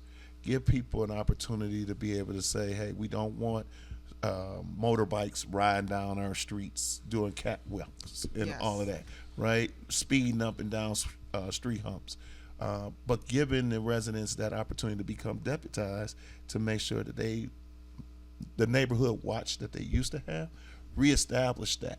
So then when you are basically telling on the bad people, 1, you're not ostracized, 2, you're not judged, and 3, you're not subjected to the hate crime that comes back at you, because now everybody is together deputized to make sure that those crimes are not happening on their street.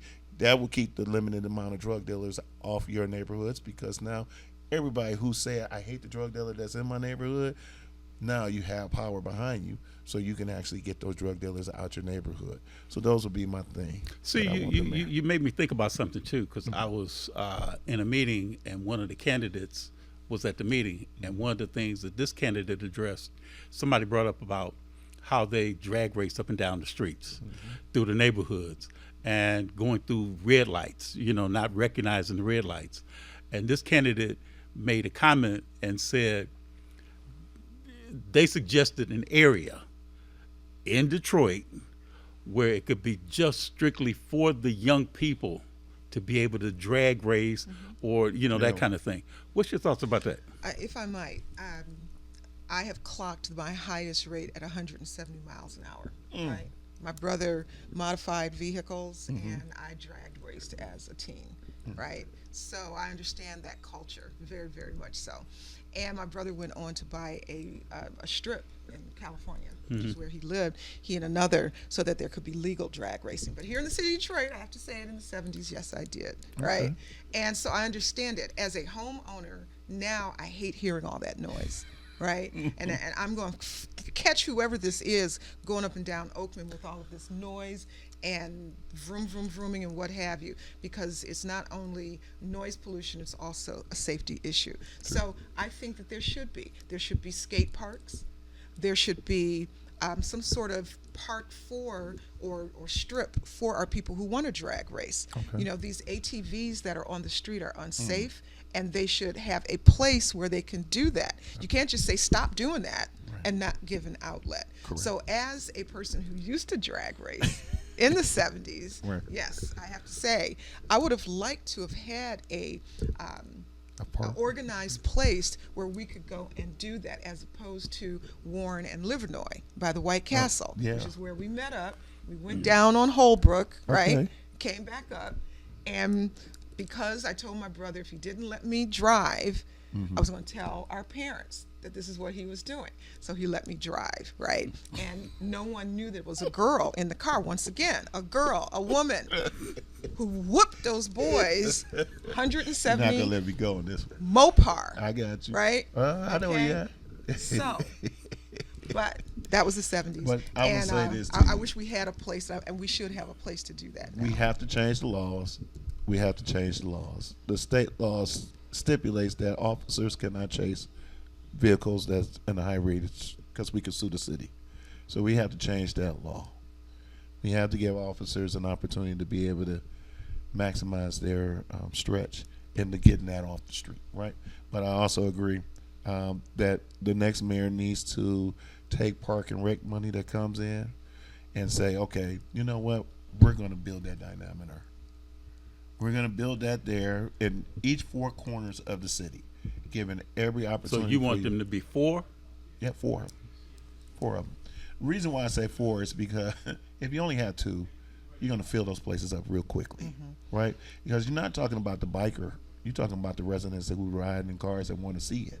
So if you have 4 corners of the areas covered with those bike areas, now you won't have such a mass structure in front, right? You'll just have a silo here, a silo here, a silo here, east, west, north, and south. That's it. And now people can do that. So now we'll go ahead. Well, NASCAR racing is the largest spectator sport in the country. It is. And obviously Detroit being the Motor City, we have that. And so the young people take it to the streets and are doing this, which is not safe. And so we should have speedways and racetracks year round for them to we actually do never should have closed that Northfield down. Right, we never exactly. should have closed that down. And that's an economic development point. So I hope that the next mayor will look at that so that our people can be safe. Yeah. And it's an economic development engine. It is. So because I will get out there, I will take my old Corvette out and I will race. Well, let me throw a couple of quick questions. This is just quick takes, real quick. So, just a few word answers. One, do you think that the City Council of Detroit is better districts or at large? Ooh, you want me or you want to? I like the district concept. I like to be able to truly get my hands and get the ears on my council person. I really like that. The at-large, I like that concept as well. I think I'm leaning more towards district, that I want to have a person who is mine, that knows my issues, knows my area. I think at large should know the area, but I think it's unrealistic. You can't know everything about every sector of the city. So I think I like the district concept. And this is where a man and a woman is going to agree. I like the district.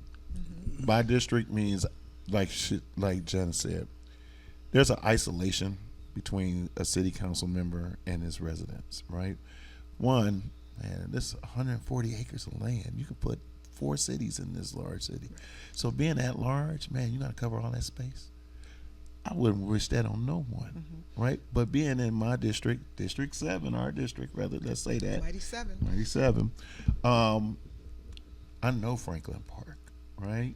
I know Dexter, Elmhurst Center, all of that, right? I know all of that.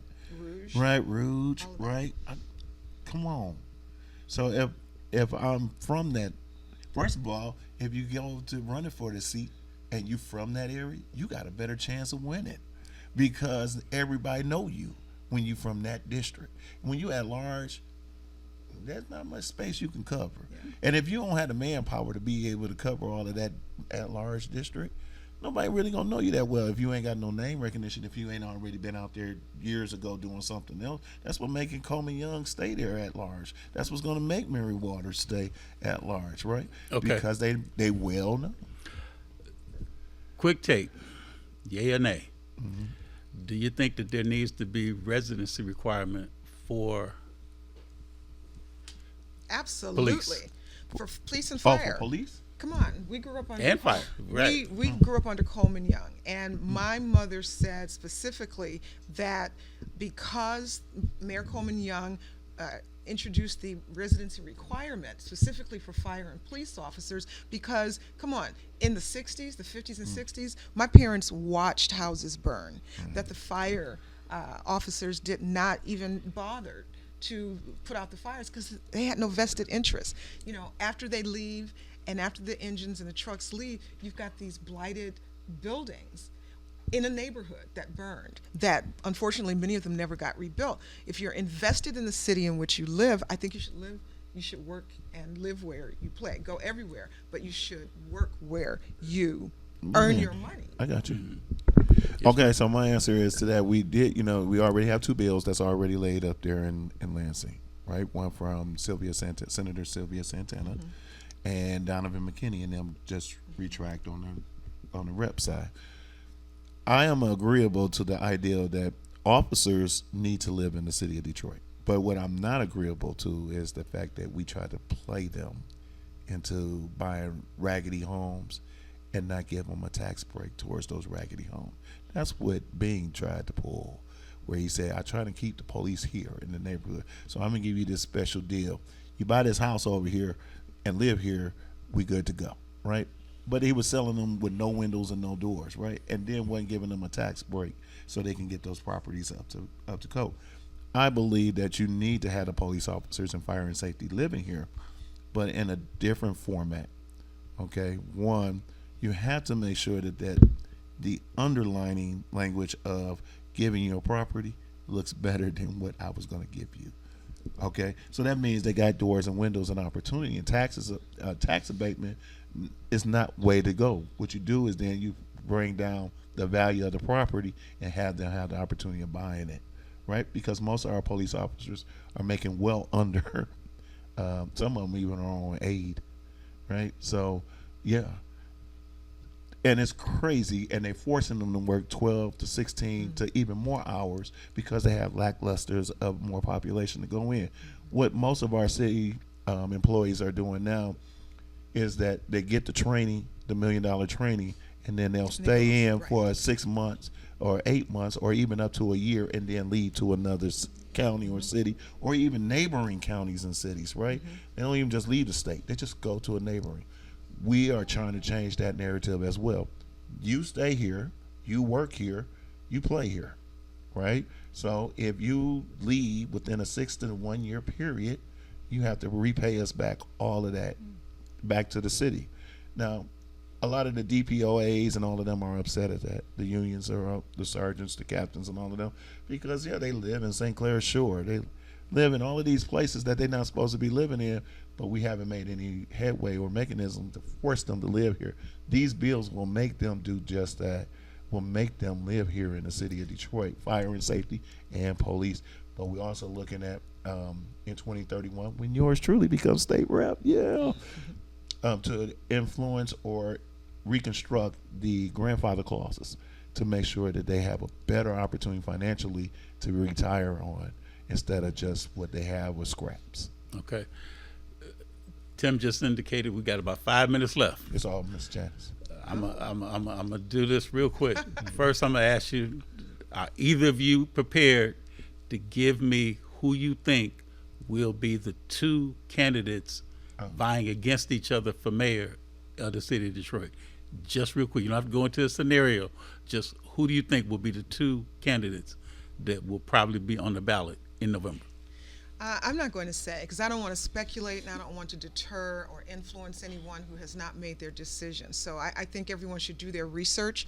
I love the absentee ballot ability to have your ballot at home, do your research for everyone on that ballot, front and back, all positions and your millages and everything. I think people need to do their research to find out, and contact those people if you haven't had an opportunity to see them at a town hall or forum, to find out on their top list, where do they stand on that? I mean, I think that, unfortunately, so many times our electorate is not well informed, and so they'll just go with that top name that they've been hearing or seeing on a billboard or what. And sometimes it's a popularity contest. Right, and so I think people should be more informed and make a decision based on what their promises are. You can't always keep all your promises when you get into office, but what is it that they really want to do?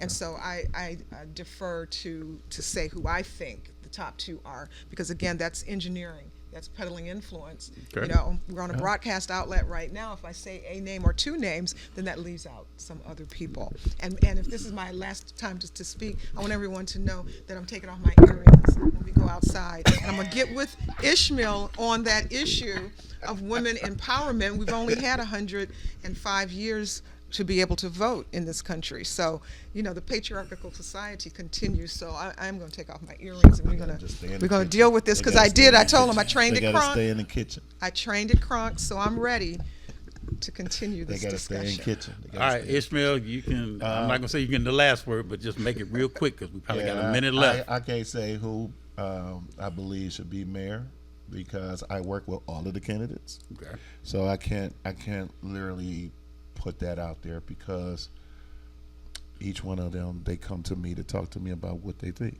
Okay. So I couldn't do that in good conscience, be like, oh, I like such and such, because all of them been cool with me. Well, see, you bring up a good point, because that's the only thing that I have a question about when it comes to polls. Right. Because sometimes the polls, and I know, Janice, you and I talked about this on the phone the other day, where you put a poll out, right, and you say that the candidate is winning this poll by X number of points. Correct. And then in some cases, it could kind of make the other candidates think that, well, I'm not going to try as hard or something like that. So sometimes polls can be misleading, and I know we talked about that, you know, beforehand. But this has been a really Power Fact Hour. Tim is telling me to wrap up. I just want to say again, Ishmael will have to make sure you get home safely. Janice, Hazel, thank you for coming on Truth to Power. You'll have to come back on again. Ishmael, you've been a guest on the show numerous times before, so appreciate, you know, your logic, your wisdom, and your insight on topics that we've talked about in the past.